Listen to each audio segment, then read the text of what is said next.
Ֆիզիկա մաթեմատիկական գիտությունների դոկտոր, ակադեմիայի թղթակից անդամ Արտուր Իշխանյան, խնդրեմ, եւ եւս մեկ ունենք ելույթ եւ կարող ենք ապահովել։ Չէ, շատ կարճ, ես ճիշտ ասած ցանկություն չունեի ելույթ ունենալ, պարզապես ես եկել էի միանալու, աջակցելու, բայց կոնկրետ ելույթի կարիք չէի տեսնում, պարզապես ես նկատեցի, որ ելույթ ունեցողների մեծամասնությունը հումանիտար բլոկն են ներկայացնում, շնորհակալություն այդ ելույթների համար։ Ես պարզապես ուզում եմ ասել, որ բնագիտական որպես ուղղության ներկայացուցիչ, ոլորտի ներկայացուցիչ,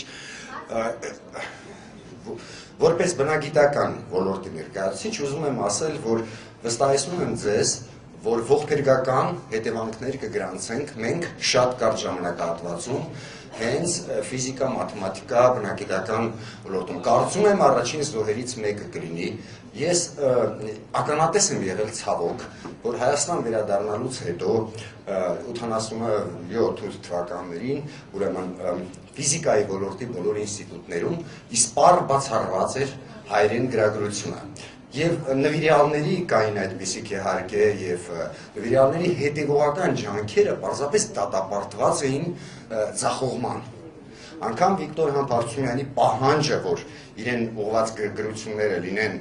զուտ հայերեն, Ռաֆայել Ղազարյանի հետևողական պայքարը եւ այլ բաներ, դրանք դատապարտված էին պարզապես ձախողման հենց այդ ռուսալեզու դպրոցների գոյության պատճառով։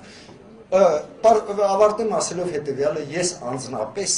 դիտում եմ այս նախաձեռնությունը որպես մեր կառավարության սեփական ապիկարության ընդունման մանիֆեստ։ Այսքան բան։ Անընդունակություն։